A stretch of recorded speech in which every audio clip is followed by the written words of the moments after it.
오늘 설교 제목이 사자성어로 이경증경 이렇게 써놨는데 원래 이게 다산 정약용 선생이 한 말이에요. 경전으로서 경전을 증거하고 해석한다. 굉장히 탁월한 기독교인으로 저는 생각합니다, 이분을. 어쨌든 우리가 이 살아가는 시대가 점점 경전이라고 하는 거를 이렇게 함부로 취급하는 그런 좀 안 좋은 좀 그런 세태가 아닌가. 경을 경으로 존경할 줄 아는 게 이른바 신앙생활이고 종교의 시작인데, 특별히 요즘 기독교인들 안에 보면 너무 성경을 무시하고 함부로 자기 멋대로 취급하는 그런 신학자들도 많고 목사님들도 많고, 아예 목사나 신학자나 교회 바깥에 있는 사람들이 성경을 비판하는 거야. 그냥 웃어 넘어가지만 자꾸 잘못된 내용들이 들어와서 좀 안타깝다. 그래서 오늘을 저는 이경증경에 대해서 설교를 좀 하려고 합니다. 60년대 미국에서 아주 저명한 신학자 한 분이 계셨어요. 폴 틸리히라고 하는 분인데 굉장했던 사람입니다.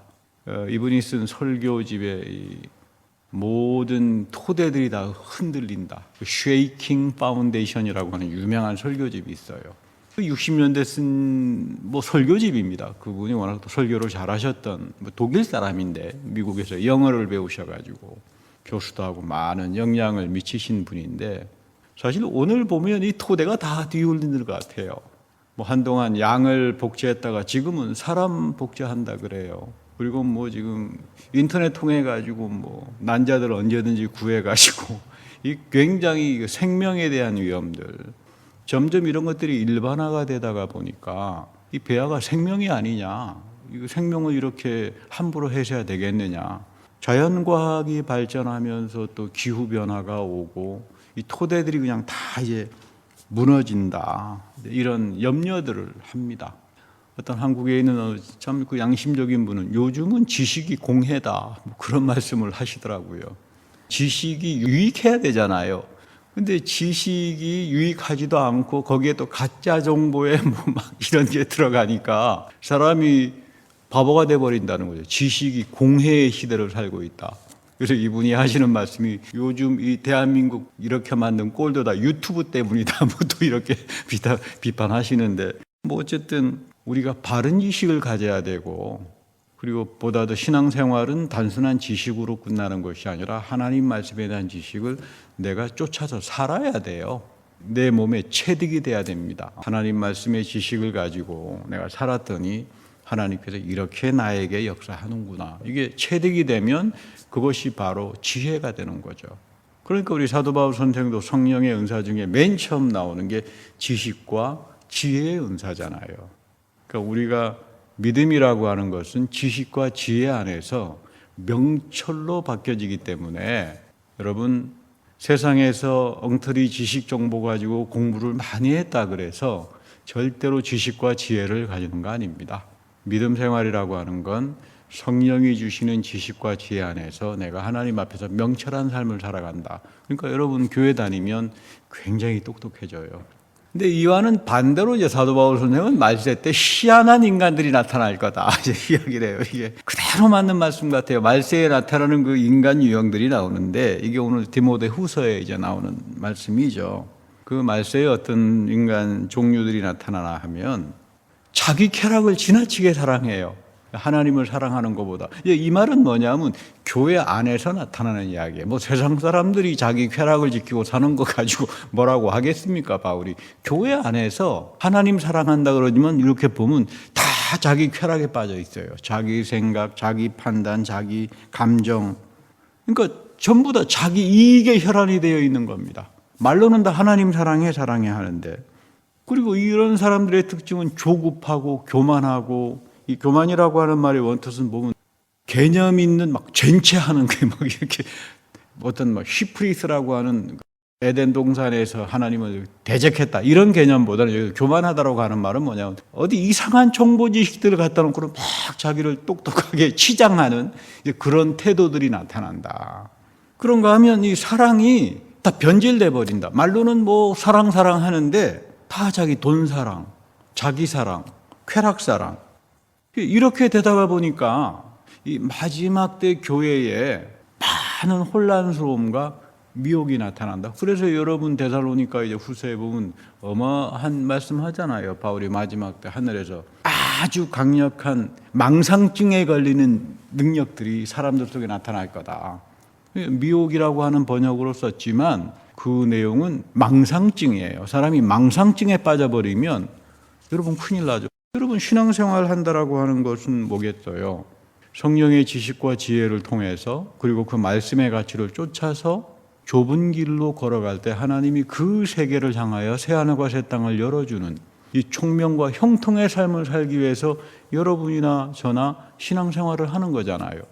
망상증에 걸려버리고 자기 쾌락과 자기 잘못된 정보 지식에 빠져서 허우적거리면 그 미혹된 삶에 대해서는 이 가장 무서운 심판이 하나님이 너 마음대로 해예요. 너 마음대로 해. 이 가장 무서운 심판입니다.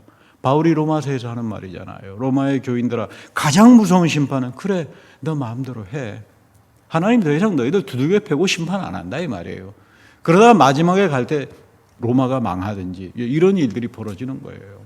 그래서 오늘 본문에 보면 가장 중요한 게 경건의 모양은 있는데 경건의 능력이 없어. 그러니까 여기서 지금 바울은 경건을 능력으로 표현합니다. 우리 흔히 경건이라고 하는 건 하나님 앞에서 두려워하는 마음, 하나님을 사랑하는 마음, 그렇게 마음이 우리 마치 모세가 떨기나무 앞에서 이 신발을 벗고는 아주 경건한 자세를 갖잖아요. 하나님에 대한 두려운 마음이다. 그게 이제 종교죠. 기독교의 종교라고 하는 경건에서 시작하는데 오늘 지금 바울은 경건은 능력이야.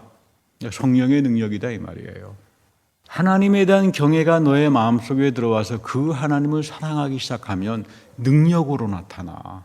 근데 지금 말세 때 교회 사람들의 모습은 말로는 다 사랑, 경건 다 하지만 겉모습밖에 없어요. 다 위선자들이다 그 말입니다. 겉모습밖에 없어. 바리새파와 같은 위선적인 모습밖에 없다. 이거 참 우리가 중요하게 생각해야 합니다.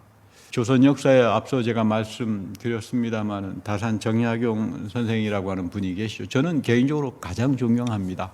타임머신이 있다면 그 시대에 가서 이분 밑에서 공부를 배우고 싶을 정도로 저는 이분을 참 존경합니다. 하나님께서 허락하시면 서구에서는 타임머신이 있다면 4세기에 돌아가서 어거스틴 밑에 가서 공부를 했으면 하는 게 제 소원입니다. 하늘나라에서 만나면은 이제 뭐 그런 기회가 있을런지는 모르겠습니다만은 다산 정약용 선생이 2012년쯤으로 기억해요.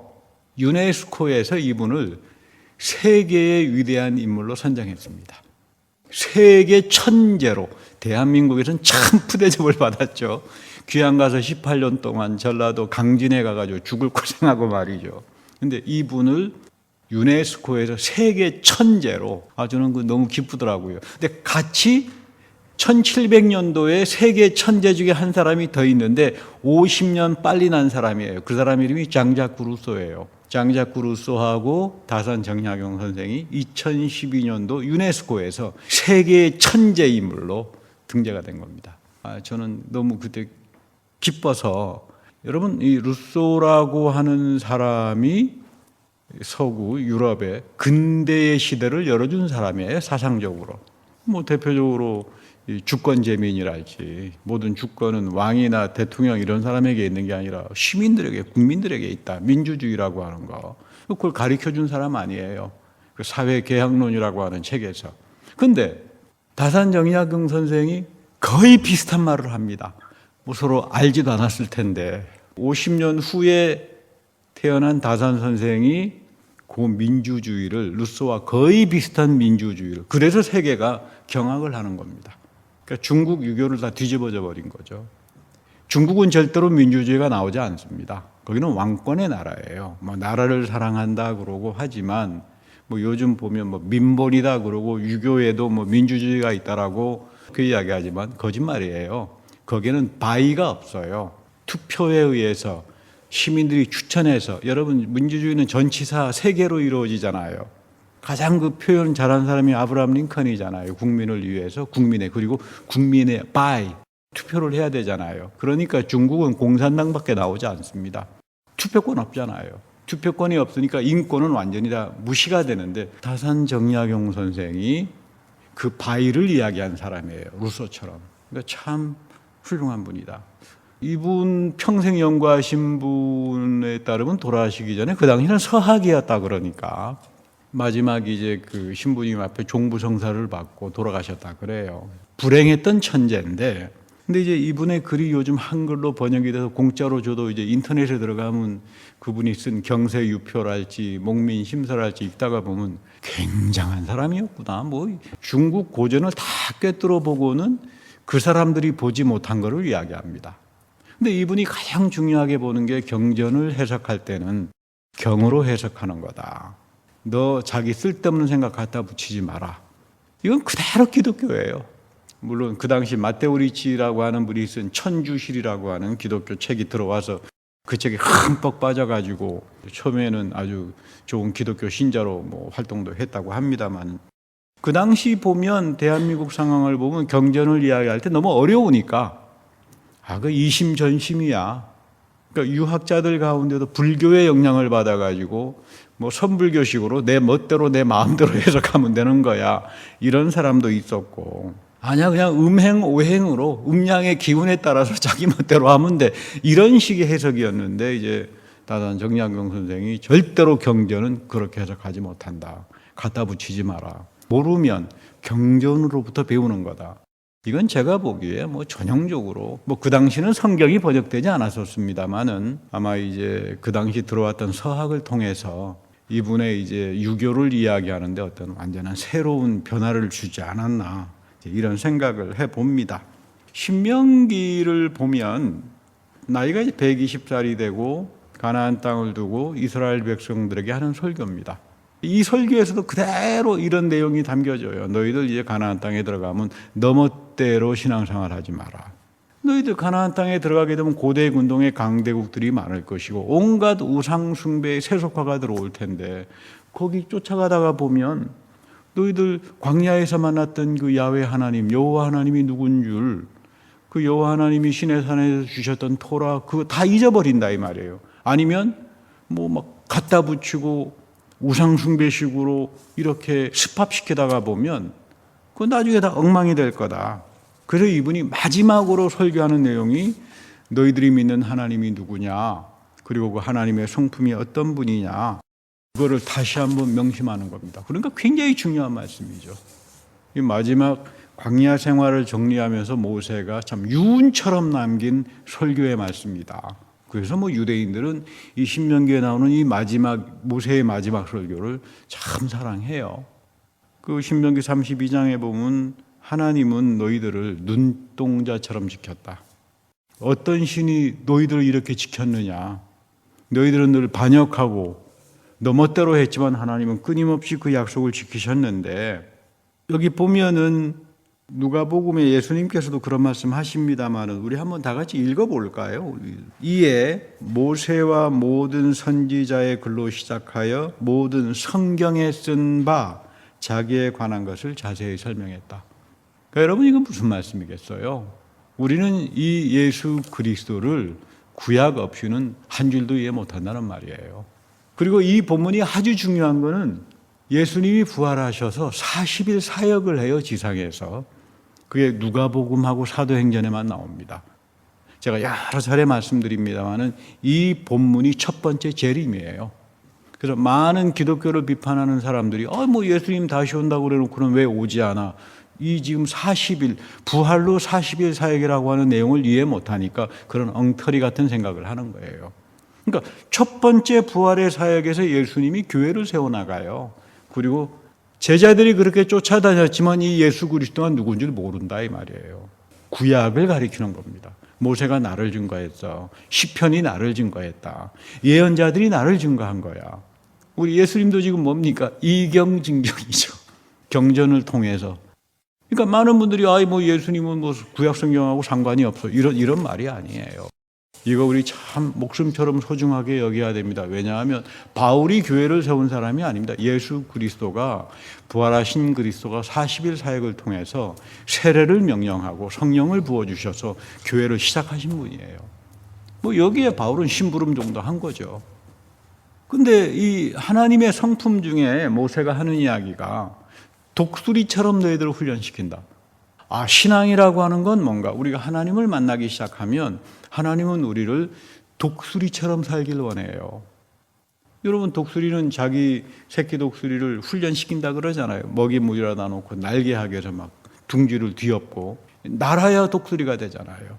날아야 능력을 갖죠. 여러분, 내가 믿음을 가지고 있지만 하나님 보시기에 저자는 독수리와 같아요. 그러면 어떤 일이 벌어집니까? 창공을 날잖아요. 하늘의 보화를 담기 시작하잖아요. 여러분, 그래서 믿음은 믿습니다 하는 게 믿음이 아니라 성령의 은사예요. 바울이 끊임없이 믿음은 성령의 은사야. 이거 사모해야 돼. 독수리와 같은 믿음이다 그 말이에요. 하나님이 사랑하는 믿음은 여러분들이 연단들을 통해서 독수리처럼 창공을 나는, 그래서 말씀의 능력이 나타나고 삶의 가치들이 나타나고 여러분들의 삶들을 통해서, 자녀들을 통해서 놀라운 하나님의 축복과 그 보호하심이 나타나는 게 여러분 믿음이라고 하는 겁니다. 근데 우리가 독수리와 같은 믿음이 아니라 그냥 전기구이 통닭처럼 이렇게 있으면 그거 큰일 나죠. 하나님이 누군지도 모르고 예수 그리스도가 누군지도 모르고 이제 이렇게 될 수 있다, 이런 말을 하는 겁니다. 이스라엘 사람들은 강하다 그러죠. 이 사람들이 강한 이유는 전승에 있습니다. 우리 조상들이 몇 천 년을 통해서 살아계신 하나님을 체험했어. 그러니까 우리 시대에 볼 때 그 3,000년, 4,000년에 사셨던 분들이 고리타분한 문화였을는지는 모르지만 그게 중요한 게 아니라 살아계신 하나님이 이들과 만나면서 하나님의 지식과 지혜를 우리에게 전승으로 내려주셨다. 그러니까 오늘 내 삶이 복되려면 이 전승을 가지고 살아가야 된다. 단순한 전통이 아닙니다. 살아계신 하나님이 과거 우리 조상들에게 주셨던 축복의 말씀, 그 하나님이 오늘 우리에게 살아계시기 때문에 조상들의 신앙을 우리가 존중하고 살아간다. 그러니까 유대인들에게는 어떤 토론하다가도 이거 전승이야 그러면 더 이상 토론 안 합니다. 이게 진짜인가? 이게 역사적으로 사실인가? 그런 말도 하지 않아요. 사실 여러분, 이스라엘 백성들이 바보들입니까? 세상에서 가장 똑똑한 사람들이에요. 이 사람들에게는 그 태도가 있어요. 다윗을 통해서 아브라함에서 천대까지 축복을 온다. 그 살아계신 그 하나님을 만나야만 우리가 복된 삶을 살 수 있다. 이 굉장한 신앙 고백이죠. 그래서 전승을 사랑합니다.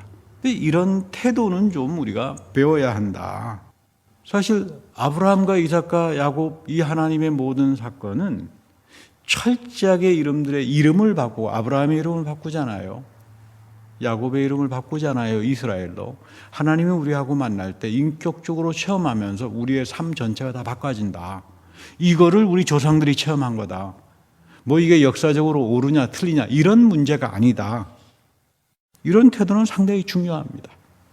오히려 요즘은 한국에서는 교회가 오히려 막 성경을 흠집을 내고 비판을 하고 신학자들이 어느 대학의 교수들이 나와가지고 지금도 한참 구설수에 올라와 있는데 서로 지금 논쟁이 일어나고 그렇습니다만은, 사도 바울이라고 하는 사람도 보면 그러니까 우리는 말씀대로만 믿어야 돼.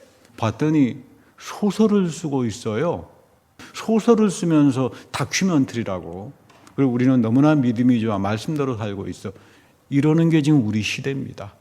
무서운 혼란들이, 그 독과 같은 지식들이 그거 받아먹기 시작하면은 그 사람은 다 망상증에 빠져버리는 거죠. 바울이 누군지도 몰라요.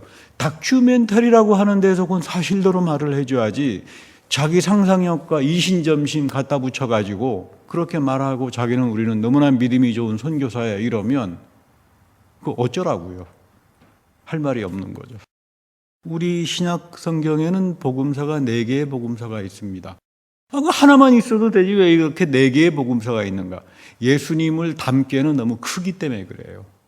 그리고 두 번째는 4개의 복음서가 예수님에 대한 증거가 다 달라요.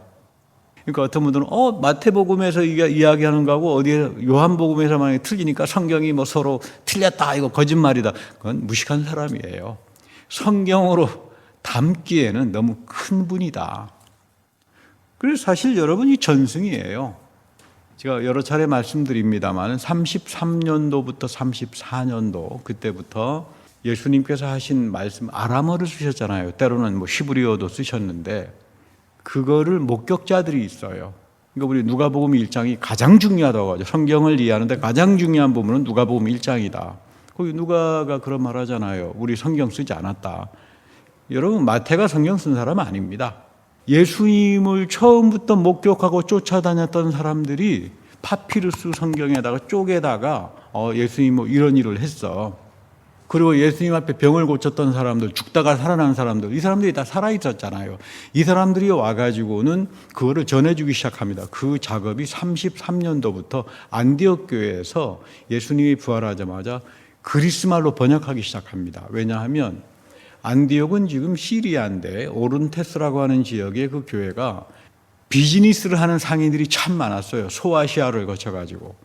그때는 전부 다 그리스말을 썼잖아요. 팔레스티나에서나 뭐 아람어를 할지 히브리 말을 뭐 어떻게 썼는지는 모르지만 그러니까 거기에 들어있는 분들이 비즈니스 하는 분들이 많고 또 그리스말로 가기 때문에 아람어를 알 수가 없어요. 그래서 번역하기 시작하는 겁니다. 그러니까 이 번역을 위해서 가져다 준 사람들이 누구냐면 누가도 아니고 마가도 아니고 마태도 아니고 거기에 처음부터 예수님을 쫓아다니면서 기적을 경험하거나 말씀을 듣거나 이런 사람들의 파피루스를 우리에게 가져다 줬기 때문에 이걸 그대로 읽기 좋게 기록했다. 그게 누가복음 1장에 있는 말입니다. 그러니까 여러분 앞으로 마가가 썼다, 누가가 썼다 이렇게 생각하지 마세요. 쓴 적 없습니다. 그런데 이 말씀을 가져다 준 사람들은 누구냐면 대부분 다 못 배운 사람들이에요. 그리고 그 그리스도를 체험했기 때문에 이거 말로 표현하기 어려운 분들인데 그러다가 보니까 전승들이 쭉 들어오니까 누가 같은 사람이야 그 당시 흔히 아테네 의과대학을 나오셨다라고 하는 분이니까 상당히 지식인이었겠지만 이거 여기하고 틀린데 그렇게 해가지고 없애지 않아요. 틀리면 틀리는 대로 그대로 갖다 놓는 거예요. 우리가 모르니까. 그래서 여러분 사복음서를 보게 되면 서로 증거하는 게 틀리는 이유가 가장 정직하다는 이야기예요. 성경은 쓴 사람이 없어요. 그래서 우리 가장 그 어려운 본문이 뭐냐면 누가복음에 보면 예수님께서 돌아가실 때에 강도를 이제 구원하셨다. 그래서 그거를 기초로 해서 5분 전 무조건 구원하면 다 구원받는다. 그게 이제 우리 대한민국의 구원론으로 100년 동안 이제 자리 잡혔습니다만, 그건 맞는 말은 아닙니다. 뭐 틀린 말도 아니죠. 그 교리가 아니에요. 그러면 어떤 분들은, 아니, 마태복음하고 마가복음에는 그 강도가 둘 다 저주하다가 죽었는데, 그건 무슨 말이 되느냐. 그런 이야기가 아닙니다. 마가복음과 마태복음에 전해준 전승하고 누가복음에 전해준 전승이 다른 전승이에요. 이거를 존중해서 그대로 갖다 쓰는 겁니다. 그리고 중요한 거는 요한복음입니다. 여러분 목격자가 있었어요. 예수님이 십자가에 달려 돌아가셨을 때. 누굽니까? 요한이잖아요. 요한복음에 보면. 내가 여기 있었어. 그리고는 예수님께서 어머니 마리아를 부탁하잖아요. 요한에게. 근데 요한은 마태나 마가나 누가복음에 그거를 알고 있으면서 한마디도 언급 안 합니다. 강도 둘이 있어서 가장 중요한 거는 이거는 요한에게만 있는 이야기입니다. 가장 중요한 거는 십자가에서 뭐 강도가 뭐 회개를 했다 안 했다 뭐 할 수도 있고 안 할 수도 있겠고 전승이니까 좋아. 근데 가장 중요한 거는 뭐냐면 예수님께서 그런 말씀하셨어. 다 이루었다. 이거 엄청난 이야기입니다. 구약의 모든 거 다 이루었다 이 말이에요. 오늘 예수님께서 부활하셔가지고 누가복음에서 하신 이 말씀, 이거 다 이루었다 이 말이에요. 그러니까 너희들의 구원은 예수 그리스도의 십자가에서만 나타나는 겁니다. 우리의 구원은 예수가 십자가에서 다 이루었다라고 하는 말은 뭐냐면 구약에서 희생제사로서 끝났다는 이야기죠. 그리고 이거는 엄청난 공격적인 말이 됩니다. 예수님이 하나님의 어린 양이잖아요. 그리고 십자가에서 끝났잖아요. 희생제사가. 그러면 이 말 듣고 지금 전부 다 감옥에다가 집어넣어야 되겠다고 하는 사람들이 누구예요? 사두개파 제사장들이잖아요. 이 사람들은 희생제사 가지고 먹고 사는 사람인데 성전 끝났다는 이야기예요. 이거 혁명적인 말입니다. 그래서 예수님께서 예언해 보면은 예루살렘 성전 저주해 버리잖아요. 허물어라 내가 3일 만에 다시 세우겠다. 그러니까 여러분 이 다 이루었다라고 하는 속에서 언제든지 예수님께서는 회개하는 사람을 구원할 수 있었겠지. 그리고 끝까지 뭐 저항하는 그런 인간도 있었겠지. 그러나 중요한 건 그것이 아니라 십자가에서 다 이루었다. 이게 바울에게 구원론으로 가는 겁니다. 십자가를 통해서 하나님이 먼저 너희들을 사랑했고 너희들은 이 십자가에서 죽는 게 세례다. 이 세례는 한 번에 끝나는 것이 아니라 죽을 때까지 회개하는 삶을 통해서 하나님이 돌이키시는 분이기 때문에 너희들도 돌이키는 삶, 하나님의 성품에 참여하는 삶을 통해서 너희들에게 구원과 축복이 올 것이다. 여러분, 이것이 이경, 증경, 성경을 통해서 성경을 구원과 진리를 해석하는 내용입니다. 우리가 신앙생활을 하면서 복받는 길은 다른 데 없습니다. 내가 의미가 있고 가치 있는 삶이라고 하는 것은 하나님의 말씀을 소중하게 여기고, 그리고 성경을 우리에게 어떻게 가르쳐주고 있는가, 그것이 나에게 바른 지식으로 들어오고 내가 그 말씀을 실행에 옮겨보고, 그리고 하나님의 역사를 내가 체득하기 시작할 때 여러분들에게 참 혼란스러운 시대, 복잡한 시대에 하나님의 권능과 성령의 역사가 독수리처럼 여러분들의 믿음을 축복하실 겁니다. 우리 다 같이 기도하겠습니다. 하나님, 많이 혼란스럽고 너무나 잘못된 가짜와 미혹되는 것들이 특별히 교회 안에서 판을 치는데, 그럴수록 우리가 하나님 앞에 정직한 마음을 가지고 경건의 능력을 가지고 살아가게 하여 주옵소서.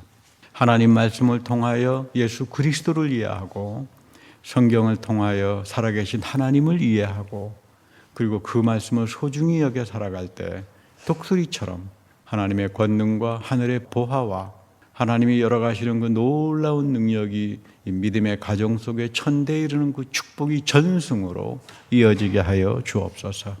우리 구주 예수 그리스도의 이름으로 축복하며 감사 기도드립니다. 아멘.